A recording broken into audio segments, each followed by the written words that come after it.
A lot of people I know are intimidated by the process of writing. It's not that they can't communicate or they lack knowledge of the subject.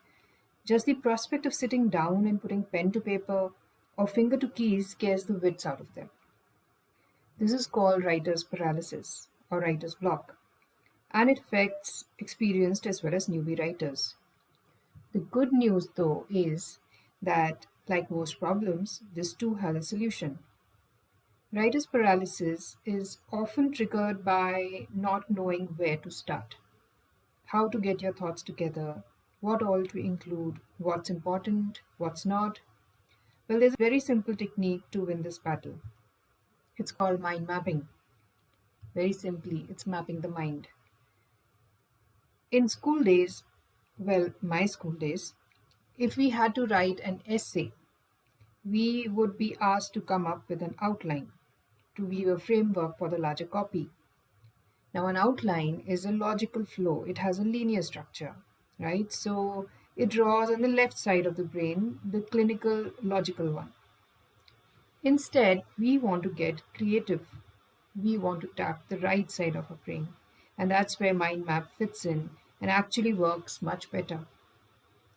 There are no major rules to a mind map except that the center should be very specific. After that, you go on till you just feel ready to write.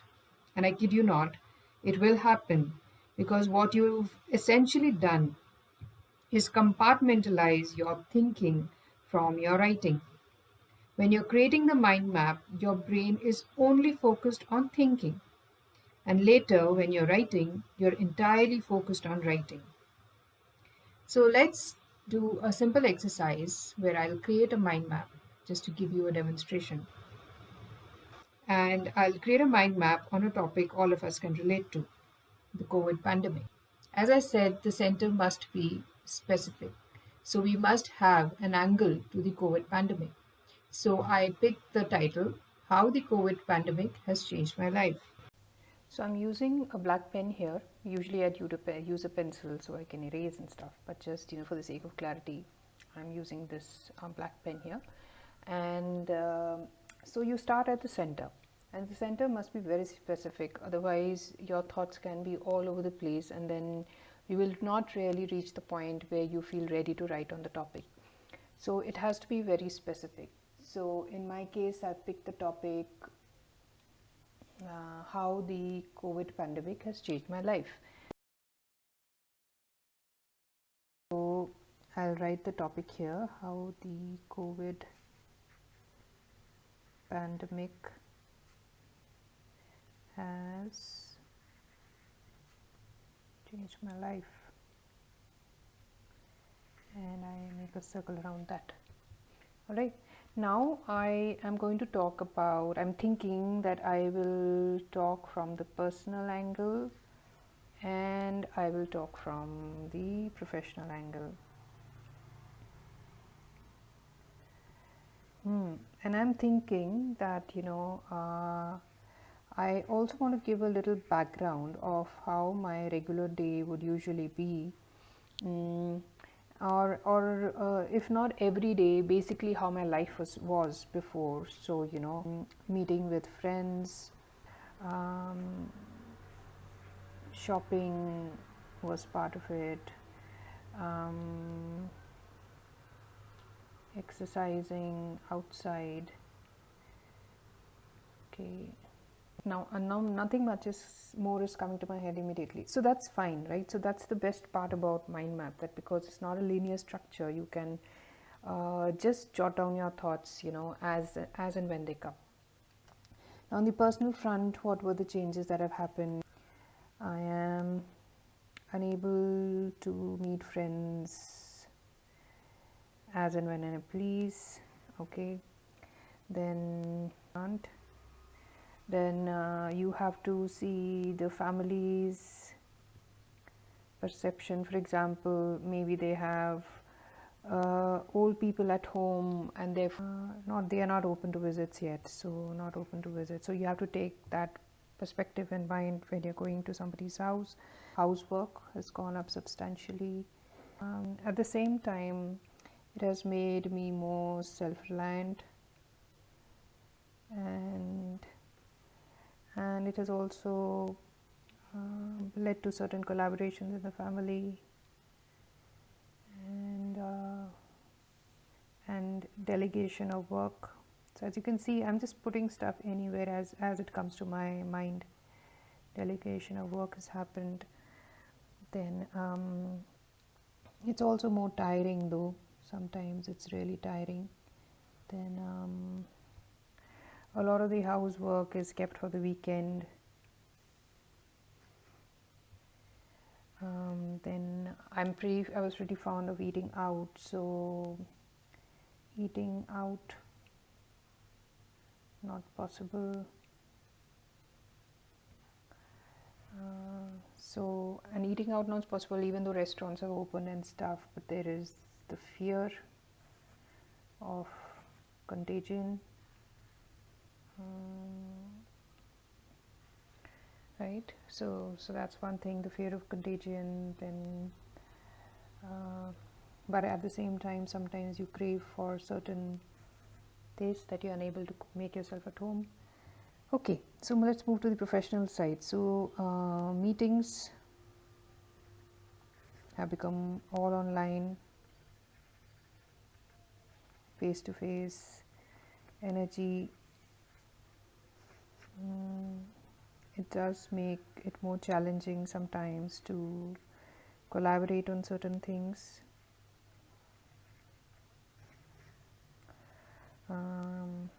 It is again, screen time has gone up. So screen time, which has led to eye strain, and it is tiring for the body as well.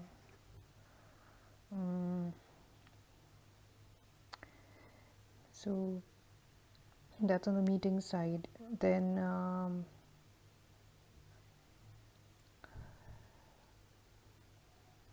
all work has become digital.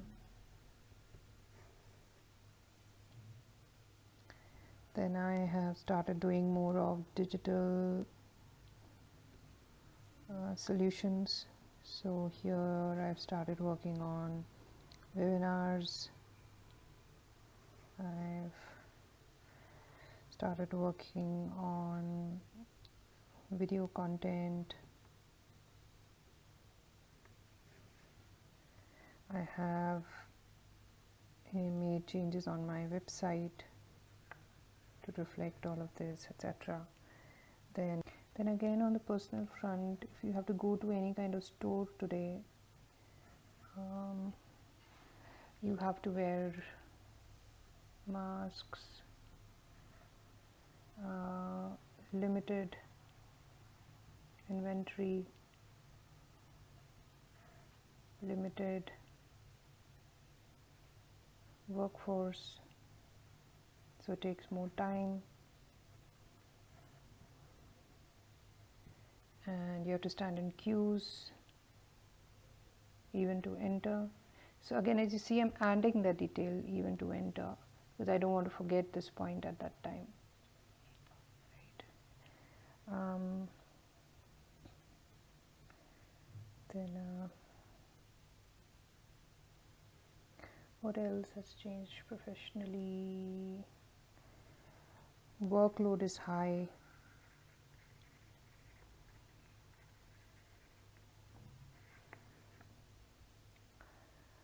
In the personal front, even the exercise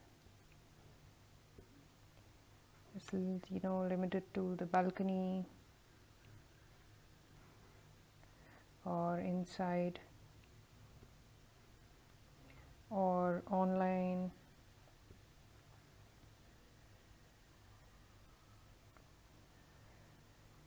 Then in the professional thing, the classes, they have become digital. I miss the classroom.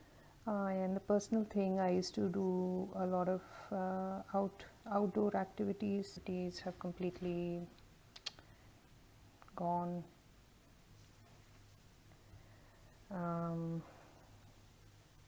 Vacations.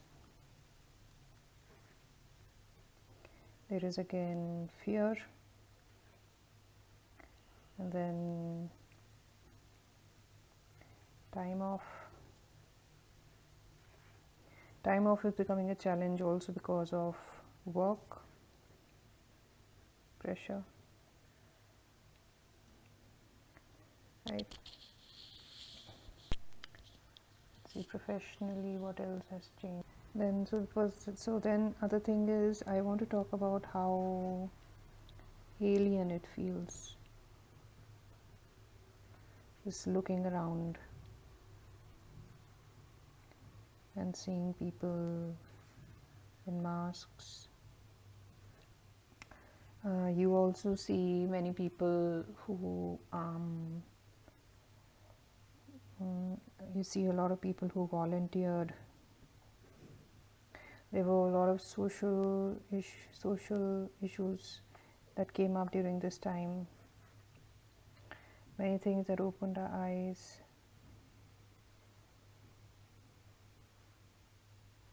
to social fractures in the system. Then let's see, it made me feel more responsible. Now, that's not really related to the alien aspect, but I could maybe just include it directly here. So as you can see, my mind map is kind of spread out all across the paper, and various angles have come into place, right? So if I were creating an outline, it would actually be very difficult to do it in this way, because you would follow a logical structure.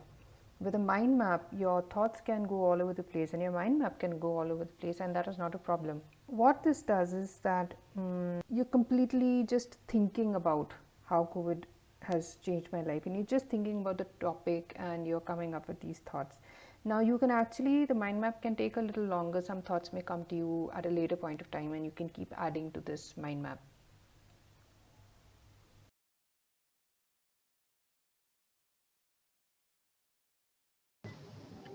So this is the mind map. I'm going to start by talking about my background, and then I will talk about the impact on my life from a personal and professional front, and then get into the new feelings that have surged up because of the crisis.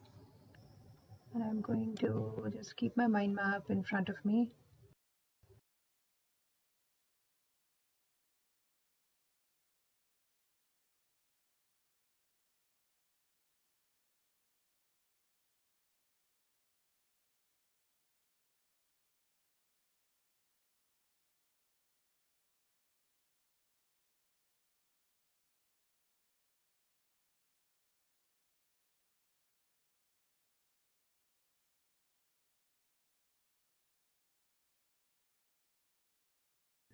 Notice that I have not made any corrections while I have been typing. This is another trick to working fast. When you're looking at the mind map, just follow it and type down whatever is coming to your mind based on the topics covered in the mind map. Don't think of editing the content at this point of time. Okay.